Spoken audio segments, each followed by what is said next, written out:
എല്ലാ സുഹൃത്തുക്കൾക്കും ലൈഫ് ഫിഷിലേക്ക് സ്വാഗതം ചെയ്യുന്നു. ഇന്നത്തെ വീഡിയോ മിഡിൽ ഈസ്റ്റിൽ ഈ ഇടയ്ക്ക് ഉണ്ടാകാൻ പോകുന്ന ചില ഡെവലപ്മെൻറ്റ്സിനെ കുറിച്ചാണ്.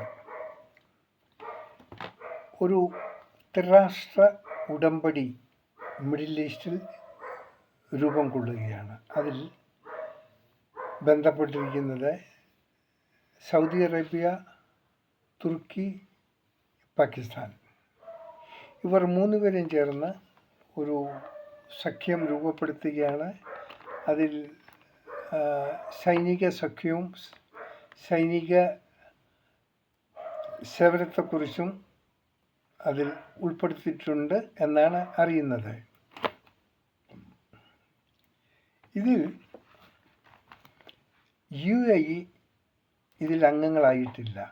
എന്നാൽ UAEയും മറ്റുള്ള എല്ലാ അറബ് രാജ്യങ്ങളും ഒന്നു ചേർത്ത് ഇങ്ങനെയുള്ള ഒരു സംവിധാനം നിലവിൽ വരുന്നതിൽ ഏറ്റവും കൂടുതൽ സന്തോഷിക്കുന്നത് ഇറാനാണ്.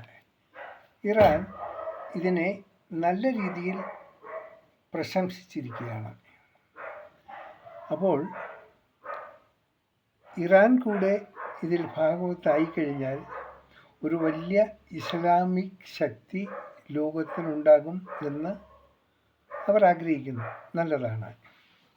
ഇനി ഈ സഖ്യത്തിന് തുടക്കം കുറിച്ചത് സൗദി അറേബ്യ. അപ്പോൾ ഈ സൗദി അറേബ്യയ്ക്ക് മറ്റുള്ള രാജ്യങ്ങളെ അപേക്ഷിച്ച് അവർ ഒരു പ്രത്യേകിച്ച് മിഡിൽ ഈസ്റ്റിനെയൊക്കെ സംബന്ധിച്ച് ഏറ്റവും വലിയ രാജ്യം സൗദി അറേബ്യയാണ്. അതിലുപരി അവിടുത്തെ ഈ 2 ഹോളി മാസ് കസ്റ്റോഡിയൻ എന്ന് പറയുന്നത് സൗദി രാജാവാണ്. അപ്പോൾ ഇതിൽ ഏറ്റവും വലിയ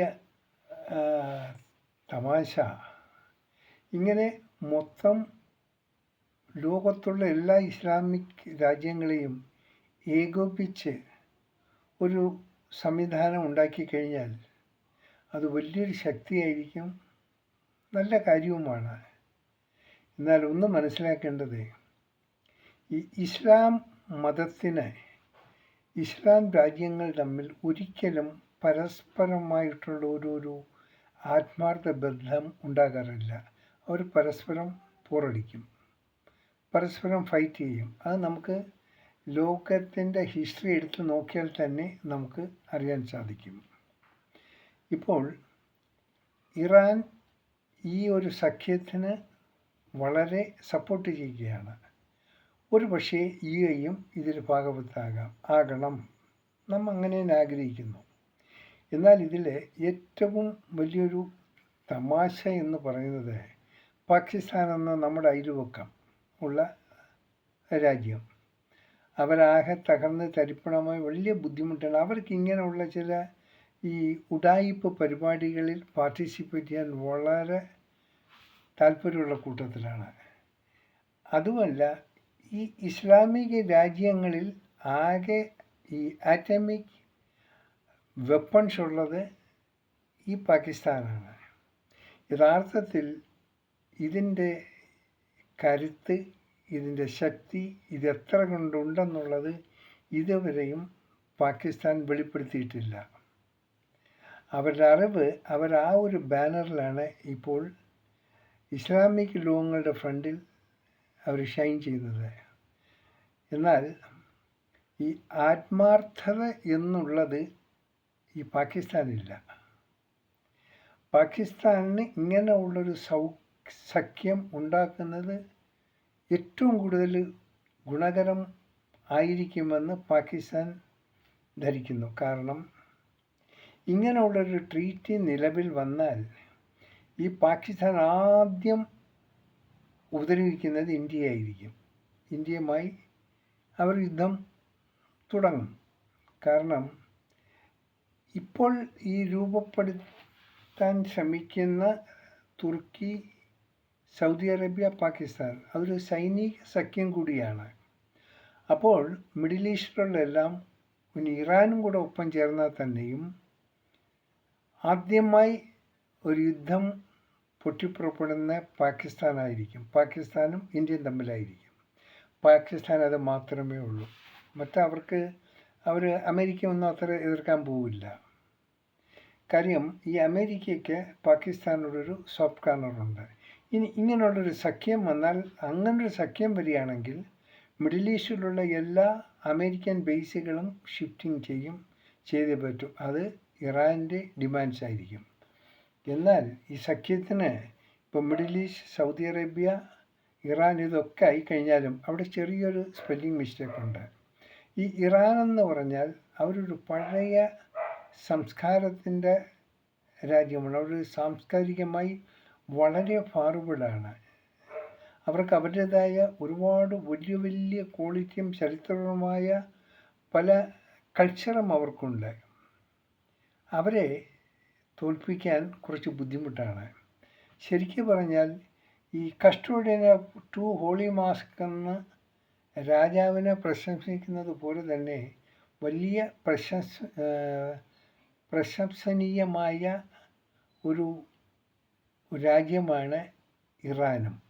ഇറാൻ അവരുടെ കൾച്ചർ ഒക്കെ, അവർ വിദ്യാസമ്പന്നരാണ്, ഹാർഡ് വർക്കേഴ്സാണ്, ഫൈറ്റേഴ്സാണ്, സഹനശക്തി ഉള്ളവരാണ്, ആൾക്കാർ റെസ്പെക്റ്റ്, അവരെല്ലാ ഗുണങ്ങളും അവർക്കുണ്ട്. എന്നാൽ ഇതിൽ ഈ ഇറാനിയൻസ് പറയുന്നത് അവർ ഷിയാക്കളാണ്. മറ്റുള്ള എല്ലാ രാജ്യത്തുമുള്ളത് സുന്നികളും. അപ്പം ഇവർ തമ്മിൽ ചെറിയൊരു ബുദ്ധിമുട്ടുണ്ട്. ചെറിയൊരു അവർക്കൊരു എന്താ പറയുക, എനിമിറ്റി ഫോർമേഷനുണ്ട്. കാരണം ഈ ഷിഹാക്കളെന്ന് പറഞ്ഞാൽ സുന്നികളെക്കാളും ഒരു താഴ്ന്ന നിലവാരം സൂക്ഷിക്കുന്നതെന്ന് സുന്നികൾ കരുതുമ്പോൾ യഥാർത്ഥത്തിൽ അങ്ങനെയല്ല. ഇനി ഈ ഇറാന് ഇന്ത്യയുമായി ആദ്യകാലം മുതൽ തന്നെ നല്ല ബന്ധങ്ങളാണുള്ളത്. അത് നാം വിസ്മരിക്കപ്പെടരുത്. എന്തായിരുന്നാലും ലോകത്തിന് ഇനി ഉണ്ടാകുന്ന ഇസ്ലാമിക് യൂണിറ്റി മൂലം സമാധാനം കൈവരിക്കട്ടെ, സമാധാനത്തിന് വേണ്ടി അവർ ശ്രമിക്കട്ടെ, സമാധാനം അവർക്കുണ്ടാകണം. എന്നാൽ തന്നെയും ഇങ്ങനൊരു യൂണിറ്റ് ഉള്ളപ്പോൾ തന്നെ ഈ ചില രാജ്യങ്ങളെ ഒതുക്കണം എന്നുള്ള ചില ഐഡിയാസ് ഈ ഗ്രൂപ്പിലുള്ളവർക്കുണ്ടാകും. കാരണം ആദ്യമായി അമേരിക്കയ്ക്കിട്ടൊരു കൂട്ടുകൊടുക്കുക, അതിനു മുമ്പേ പാകിസ്ഥാൻ ഇന്ത്യക്കൊരു കൂട്ടുകൊടുക്കുക, പിന്നെ ഇവരെല്ലാം കൂടെ ചേർന്ന് ഇസ്രായേലിനും ഒരു കൂട്ടുകൊടുക്കുക. ഇതൊക്കെയാണ് ഇവരുടെ ശരിക്കുള്ള ഒരു ഐഡിയാസ്, പ്ലാനിങ്. അതിനു വേണ്ടിയാണ് ഇങ്ങനുള്ളൊരു സഖ്യം ഉണ്ടാക്കുന്നത്. പക്ഷേ എല്ലാവരെയും ഒരേ ആറ്റിറ്റ്യൂഡിൽ എടുക്കാൻ പറ്റില്ല. അതിലും കാണും കുറച്ച് സമാധാനപ്രിയർ, സമാധാനം കൊണ്ട് ജീവിക്കണം, യുദ്ധങ്ങൾ വേണ്ട.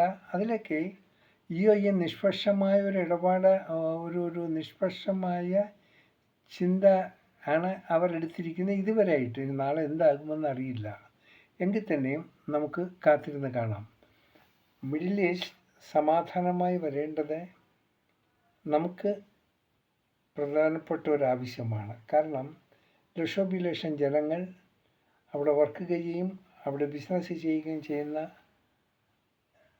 ഒത്തിരി പേർ ഇന്ത്യൻസാണ്. സോ അവിടെ ഒരു ബുദ്ധിമുട്ട് ഉണ്ടാകാതിരിക്കണം. അത് നമ്മുടെ എക്കണോമിക്കും വളരെ സപ്പോർട്ടീവ് ആയിരിക്കും.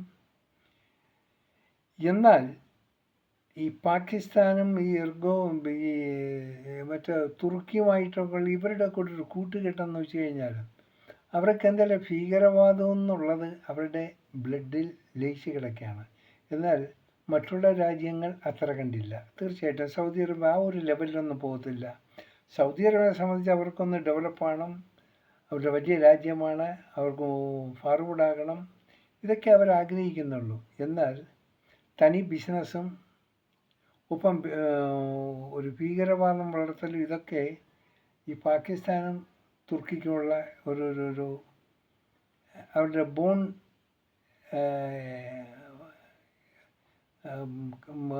അവർക്ക് ഏറ്റവും ഇഷ്ടപ്പെട്ട ഇത് രണ്ടുമാണ്. ഈ എർഗോൺ എന്ന് വെച്ച് കഴിഞ്ഞാൽ വലിയൊരു വർഗീയവാദിയാണ്. ഇസ്ലാം ശരിക്കും മുറുകെ പിടിച്ചുകൊണ്ട് എല്ലാ വേണ്ടാത്തരങ്ങളും ചെയ്യാൻ പ്രചോദനം കൊടുക്കുന്നതാണ് എർഗോൺ. നമുക്കിവിടെ പറയണ്ടല്ലോ. ഈ അസീമുനറും ഈ ഷെരീഫും ഒക്കെ എന്താ ചെയ്യുന്നതെന്ന് നമുക്കറിയില്ല. അത് പറയണ്ട, നമ്മൾ അനുഭവിച്ചുകൊണ്ടിരിക്കുകയാണ്.